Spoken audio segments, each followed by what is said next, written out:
Every culture in human history has imagined something waiting after death. A paradise, a judgment, a rebirth. But one of the oldest civilizations on Earth imagined something far darker. A place with no judgment, no reward, and no way back out, ever. By the end of this, you'll understand why the people who invented writing itself feared death more than almost any culture that came after them. Around 5,000 years ago, in the fertile land between the Tigris and Euphrates rivers, the Sumerians built the world's first cities. They invented writing. They built ziggurats that rose like mountains over the flat river plains. They created some of the earliest law codes, the earliest epic poetry, the earliest systems of mathematics still echoed in how we measure time today. And they believed that no matter who you were in life, king or farmer, priest or slave, death led to the exact same place. A realm they called Irkalla, the land of no return. This wasn't a metaphor. Sumerian texts describe Irkalla with unsettling geographic precision, as though the scribes who wrote about it were describing a real location rather than a myth. It sat beneath the earth, reached through 7 gates, guarded by demons who stripped travelers of everything they carried as they passed through piece by piece, until they arrived naked and powerless before its ruler. Before I tell you what waited at the final gate, take a guess. Drop it in the comments. Do you think Irkalla was a place of punishment or something else entirely? The answer might surprise you. Irkalla wasn't a place of punishment in the way later religious traditions would define hell. There was no judgment of your deeds, no weighing of your heart against a feather like in Egyptian belief, no division between the righteous and the wicked. Everyone went to the same grim underground realm, regardless of how they lived. This detail alone unsettled later scholars studying Sumerian religion, because it meant morality had almost nothing to do with your fate after death. A cruel king and a devoted mother arrived at the same gates, stripped of the same possessions, and doomed to the same eternal existence. What I'm about to tell you next reveals just how bleak that existence actually was. According to Sumerian and later Babylonian texts, the dead in Irkalla did not feast, celebrate, or rest. They existed in a kind of permanent twilight, described in some tablets as eating dust and drinking mud, wandering in darkness, their bodies covered in feathers like birds, unable to see light again. But here's where it gets strange. The ruler of this realm wasn't a devil or demon in the way later cultures would imagine.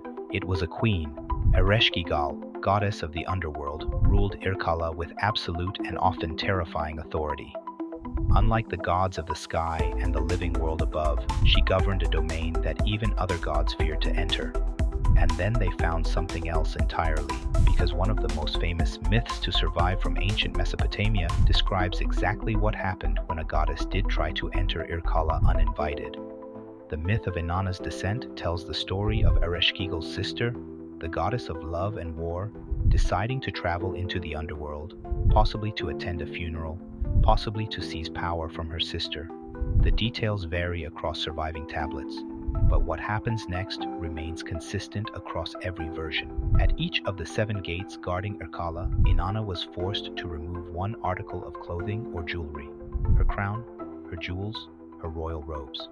By the time she reached the final gate and stood before her sister, she was completely naked and stripped of every symbol of her power. Ereshkigal, viewing her with what the texts describe as the eye of death, killed her instantly and hung her corpse on a hook. This wasn't just unusual. This was one of the most powerful goddesses in the entire Mesopotamian pantheon, reduced to a corpse on display, in a realm where status meant absolutely nothing. Inanna's rescue required intervention from other gods, clever trickery, and ultimately a substitute sent to take her place in the underworld, a bargain that some scholars connect to seasonal myths explaining the cycle of fertility and drought. But the core message of the story remained unmistakable to every Mesopotamian who heard it recited. Not even a god was safe from Irkalla's grip once they crossed inside. This connects to something that shaped nearly every aspect of how the Sumerians and later the Babylonians and Assyrians approached death. Elaborate funerary rituals developed specifically to try to ease the suffering of the dead in this bleak underground existence, because the living genuinely believed their rituals could make some small difference in an otherwise inescapable fate. Archaeologists excavating royal tombs at the ancient city of Ur uncovered evidence of a practice almost too disturbing to process. In what's known as the Great Death Pit, discovered in the 1920s, dozens of attendants, guards, and musicians appear to have been ritually killed to accompany a deceased ruler into the afterlife.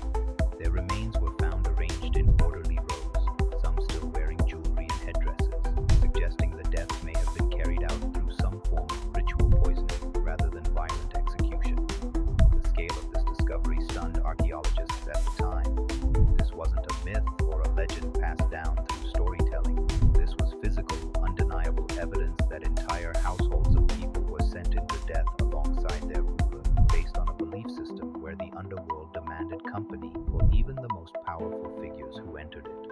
Why would an entire civilization go to such extreme lengths for a realm that offered no reward, no paradise, and no escape?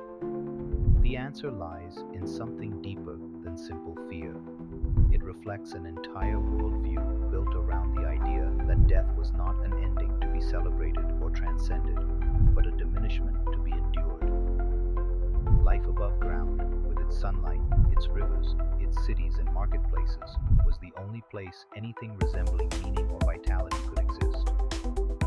Some Mesopotamian texts describe the dead as shadows or ghosts, faint echoes of who they once were, dependent on the living for offerings of food and drink left at gravesites to sustain even that diminished existence. Neglect those offerings, and the dead were believed to grow restless, sometimes even hostile, returning as malevolent spirits to trouble the living who forgot them. This belief system stood in stark contrast to what would emerge in neighboring civilizations. The Egyptians, just across the region, developed an elaborate afterlife with judgment, paradise, and eternal reward for the righteous.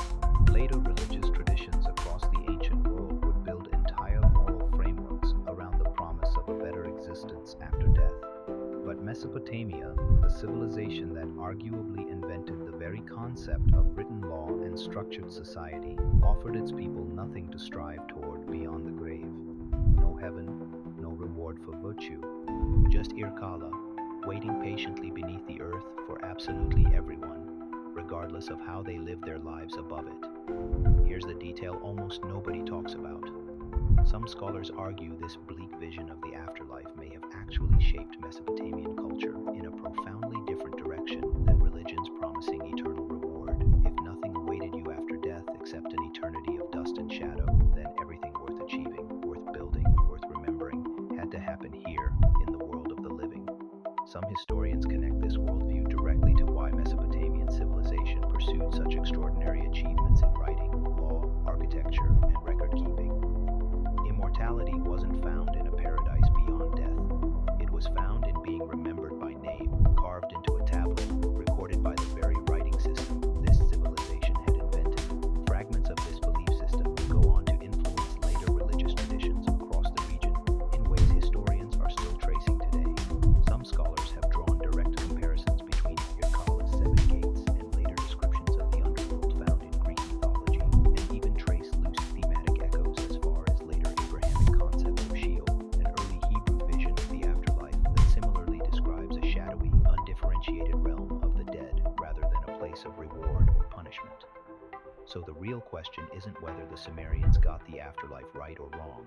It's what it says about a civilization that built cities, laws, and the written word itself, while collectively believing that none of it would matter once they crossed through those 7 gates. What you just watched is one piece of a much larger pattern in how ancient civilizations used fear of the unknown to shape the world of the living. The next part uncovers a war so short